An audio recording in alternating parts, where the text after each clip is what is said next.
আমি জানি না আজকের তিথিটা কি, তবে তোমাদের গল্পমণি আজকে একটা গল্প নিয়ে এসছে। সেই গল্পটার নাম হচ্ছে একাদশীর রাঁচি যাত্রা। তা আজ একাদশী হোক বা না হোক, নারায়ণ গঙ্গোপাধ্যায়ের এই একাদশীর রাঁচি যাত্রা কিন্তু আমাদের শুনতেই হবে, কারণ এতে তো আছে টেনিদা। টেনিদা বললে, আমার একাদশী পিসে মশাই। আমি বললুম, একাদশী পিসে?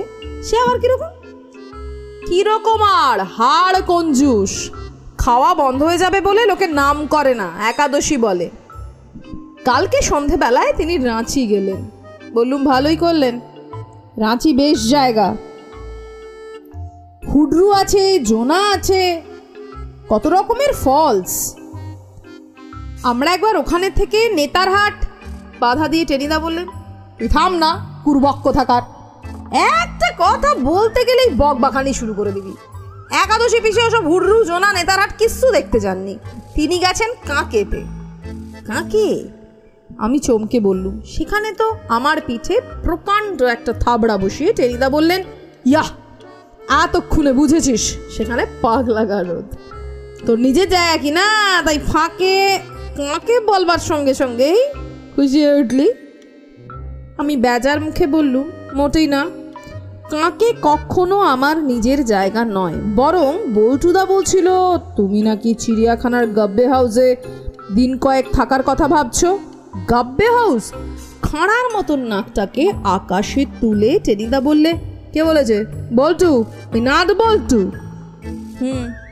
সে কাল আমায় আরো জিজ্ঞেস করছিল, কিরে পেলা, তোদের টেনিদার ল্যাজটা কয় ইঞ্চি গজালো?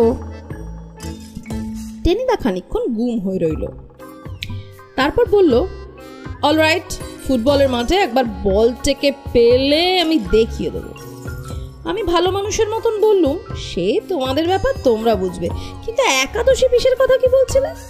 টেনিদা দাঁত খিঁচিয়ে বললে, থাম, ফ্যাচ ফ্যাচ করিস নি, দিলে মেজাজ চটি, এখন বলছে একাদশী পিসের কথা বলো। বলবো না, ভাগ। কিন্তু টেনিদার মেজাজ কি করে ঠান্ডা করতে হয় সে তো জানি। তখনই মোড় থেকে এক ঠোঙা তেলে ভাজা কিনে আনলাম, গরম গরম আলুর চপে কামড় দিয়ে টেনিদা একেবারে গলে জল হয়ে গেল।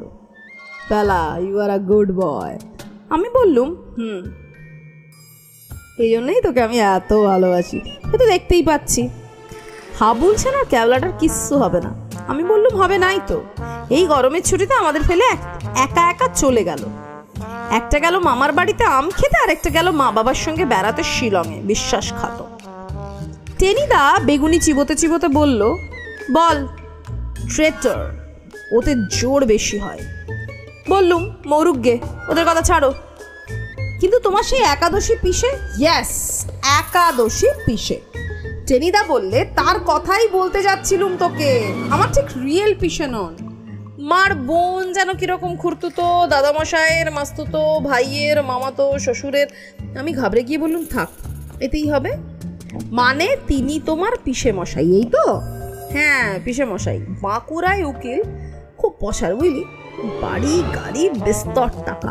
এক ছেলে পাঞ্জাবি ইঞ্জিনিয়ার, আরেক ছেলে যেন কোথায় প্রফেসরি করে। মানে এত পয়সা করি যে এখন পিসি ইচ্ছে করলে সব ছেড়ে বসে গড়গড়া টানতে পারেন।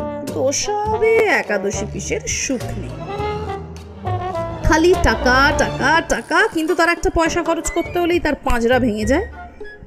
কি করেন তাহলে টাকা দিয়ে? কেন ব্যাংকে জমান? এক কানা করি তোলেন না তা থেকে, বলেন গুরুর আদেশ। গুরু নাকি বলে দিয়েছেন ব্যাংকের জমানো টাকা কখনো তুলতে নেই, তাতে পাপ হয়। সত্যি গুরু আছে নাকি? ঘোড়ার ডিম সব বানানো। ওদের কে এক কুলগুরু? নাকি একবার কি প্রণামীর আশায় ওদের বাড়িতে এসেছিলেন একাদশী পিসে, মোটা একখানা আইনের বই নিয়ে তাকে এমন তারা লাগালেন যে গুরুদেব ছুটে বাঁকুড়ার বর্ডার পেরিয়ে একেবারে মানভূম, মানে পুরুলিয়া ডিস্ট্রিক্টে চলে গেলেন। এ তো ডেঞ্জারাস, ডেঞ্জারাস বলে ডেঞ্জারাস। বাড়িতে লোকজন টেকে না, জি চাকর আসে, কিন্তু মোটা মোটা চালের আধপেটা ভাত, আধপোড়া দু একটা রুটি, খোসা শুদ্ধ কড়াইয়ের ডাল আর ডাঁটার চচ্চড়ি দিন তিনে খেয়েই তারা বাপরে মারে বলে ছুটে পালায়। যাওয়ার আগে যদি মাইনে চায়, একাদশী পিসে বলেন, মাইনে চুক্তি ভঙ্গের দায়ে এক্ষুনি তোমাদের নামে 1 নম্বর ঠুকে দেবো। পিসমশাইয়ের বাড়িতে গরু আছে, দুধ হয়, কিন্তু দুধ পিসমশাই কাউকে খেতে দেন না, বলেন তো শিশুর খাদ্য। দুধ তিনি বিক্রি করেন। ঘি? আরে রামো, কোন ভদ্রলোকে ঘি খায়?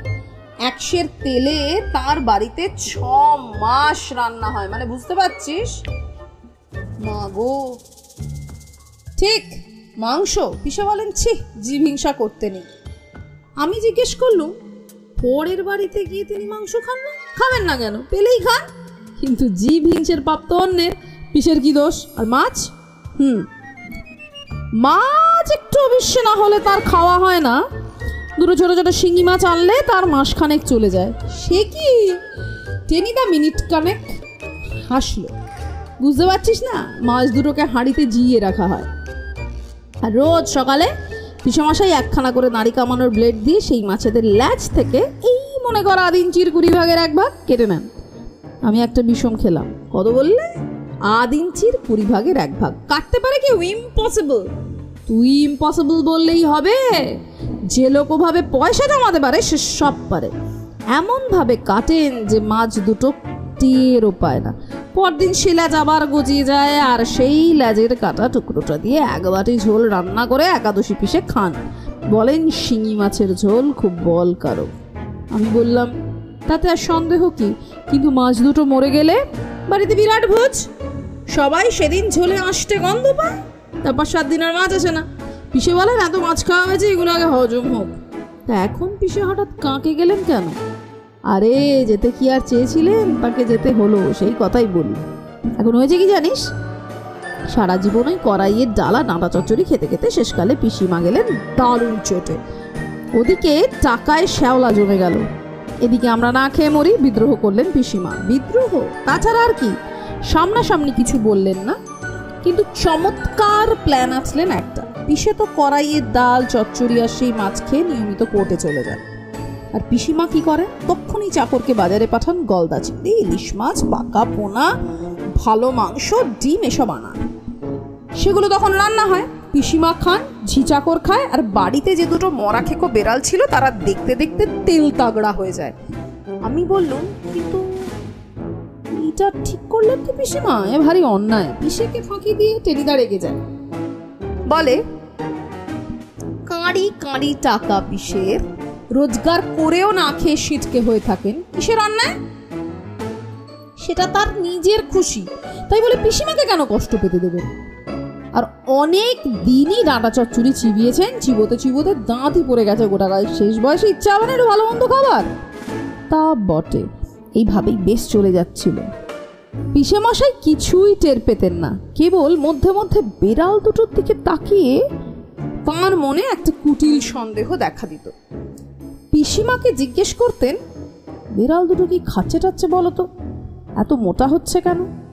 পিসিমা ভালো মানুষ, তাই ভালো মানুষের মতন মুখ করেই বলতেন, ওরা আজকাল খুব ইঁদুর মারছে তাই। ওহ, ইঁদুর মারছে শুনে পিসেমশাই খুব খুশি হতেন। বলতেন, ইঁদুর মারা খুব ভালো, বেটারা ধান চাল কলাই টলাই খেয়ে ভারী লোকসান করে। সবই ভালো চলছিল বুঝলি। কিন্তু সেদিন হঠাৎ আমি জিজ্ঞেস করলুম, হঠাৎ? পিসেমশাই কোর্টে গিয়ে দেখলেন কে মারা গেছে, কোর্ট বন্ধ। একটু গল্প গুজব করে পরের পয়সায় 2-1টা পানটান খেয়ে বেলা 12টা নাগাদ হঠাৎ বাড়ি ফিরলেন তিনি। ফিরেই তিনি স্তম্ভিত। এ কি, সারা বাড়ি যে মাছের কালিয়ার গন্ধে মম করছে, মাছের মুড়ো দিয়ে সুনামুখ ডালের বাতাস একদম ভরে উঠেছে। তিনি কোথায় এলেন, কার বাড়িতে এলেন? জেগে আছেন না স্বপ্ন দেখছেন? দরজায় গাড়ি থামার শব্দে ওদিকে তো পিসিমার হাত পা পেটের ভেতর ঢুকে গিয়েছিল। কিন্তু পিসিমা তো দারুণ চালাক, আর মাথাও খুব ঠান্ডা। তিনি এক গাল হেসে বললেন, এসো এসো, তুমি যাওয়ার পরেই তোমার এক মক্কেল, কি নাম ভুলে গেছি, প্রকাণ্ড এক রুই মাছ, ভালো সোনামুগের ডাল আর ফুলকপি পাঠিয়ে দিয়েছে, তাই রান্না করছিল। ও মক্কেল। পিসেমশাই একটু আশ্বস্ত হলেন, কিন্তু তারপরেই আঁতকে উঠে বলেন, কিন্তু তেল ঘি মশলাপাতি সব সেই পাঠিয়ে দিয়েছিল। তাই নাকি? তাই নাকি? তাহলে তো খুব ভালো। পিসেমশাইয়ের মোচা গোফের ফাঁকে একটু হাসি দেখা দিল।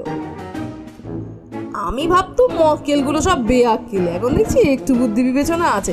তা কোথাকার মক্কেল, কি নাম? নাম তো ভুলে গেছি। পিসিমা বুদ্ধি খাটিয়ে বললেন, বোধহয় সোনামুখীর কোনো লোক। তিনি জানতেন সোনামুখীতে পিসের কিছু মক্কেল আছে। সোনামুখী পুরো পুচকে ভাবতে লাগলেন পিসে। পিসিও ততোধিক। পিসি বললেন, হয়েছে হয়েছে, এখন আর তোমার তো আকাশ পাতাল ভাবতে হবে না। কত লোকের মামলা জিতিয়ে দিয়েছো, কে খুশি হয়ে দিয়ে গেছে, উনি মাথা কামলে চলে। এখন এসো, মুড়ি ঘন্টের ডাল আর মাছের কালিয়া দিয়ে দুটো ভাত খাও। বাড়ি গন্ধে ভরাট, তাতে মাথা খারাপ হয়ে যায়। পিসেমশাইয়ের পেটও চুইচুই করছিল, তবু একটু মাথা চুলকে বললেন, বামুনের ছেলে এক সূর্যিতে দুবার ভাত খাবো? ভাত না খেলে মাছই খাও দুটো। তাহলে ভাতই দাও দুটো, শুধু মাছে কি আর? পিসে ভেবে চেপে বললেন, আর মক্কেলি তো খাওয়াচ্ছে, ওতে দোষ হবে না বোধহয়। পিসিমা বললেন, না, কোনো দোষ হবে না। অগত্যা পিসে বসে গেলেন, কিন্তু ডাল থেকে মুড়ো তুলে মুখে দিয়েই হঠাৎ একটা আর্তনাদ করলেন তিনি। এই যে যজ্ঞীর রান্না। পিসেমশাই বললেন, পরের পয়সায় তো। পিসিমা বললেন, কিন্তু কয়লা পড়লো যে? পিসিমা বললেন, কয়লা তো পোড়ায়নি, চাকর দিয়ে শুকনো ডালপালা কুড়িয়ে আনিয়েছি। কিন্তু কিন্তু হাঁড়ি ডেকচিগুলো? বুক ফাটা চিৎকার করলেন পিসেমশাই। সেগুলো আগুনে পুড়লো না এতক্ষণ, ক্ষতি হলো না তাতে?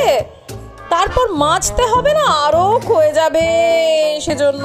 বলতে বলতে পিসেমশাই ডুকরে ডুকরে কেঁদে উঠলেন। গেল গেল গেল আমার এত টাকার হাঁড়ি ডেকচি, ক্ষয়ে গেল। আর কাঁদতে কাঁদতে ঠাস করে পড়ে গেলেন, পড়েই অজ্ঞান। জ্ঞান হলো 12 ঘন্টা পর। চোখ লাল, খালি ভুল বকছেন, থেকে থেকে কোকিয়ে কেঁদে উঠছেন, গেল গেল আমার হাঁড়ি ডেকচি গেল। ডাক্তার এসে বললেন, দারুণ শক পেয়ে পাগল হয়ে গেছে, রাঁচি পাঠিয়ে দেখুন ওরা যদি কিছু করতে পারে। তাই একাদশী পিসে কাঁকে চলে গেলেন। হয়তো 6 মাস পরে ফিরবেন, 1 বছর পরেও ফিরতে পারেন, আর নইলে পাকিভাবে থেকেও যেতে পারেন ওখানে।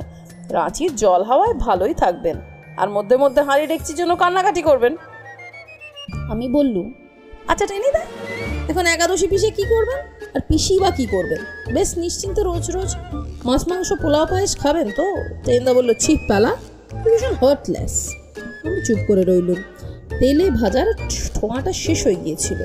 একটা ল্যাজ নাড়া নেড়িকুত্তার গায়ে সেটা ছুঁড়ে দিয়ে টেনিদা আমার কানে কানে বললেন, এখন মানে যতদিন পিসে কাঁকেতে থাকে এই সময় বাঁকুড়ায় বেড়াতে যাওয়া যায় না রে, যাবি তুই আমার সঙ্গে? পরমানন্দে আমি মাথা নেড়ে বললুম, নিশ্চয় নিশ্চয়। তাহলে বুঝতে পারছো তো কিপ্টে লোকেদের সঙ্গে থাকা কিরকম দুঃসাধ্য ব্যাপার। যাই হোক, তোমরা কিন্তু কেউ কিপ্টে হয়ে যেও না, তবে হ্যাঁ, অপ্রয়োজনীয় খরচও করো না। বাংলাদেশ থেকে যারা আমার গল্প শুনছেন, চ্যানেল সাবস্ক্রাইব করছেন, তাদের অনেক ধন্যবাদ, তাদেরকে প্রণাম, তারা আমার ভালোবাসা নেবেন। আর যারা এদেশ থেকে শুনছেন বা বিদেশ থেকে শুনছেন, তারাও আমার ভালোবাসা নেবেন, আমায় আশীর্বাদ করবেন, চ্যানেলটা যেন এগিয়ে চলে।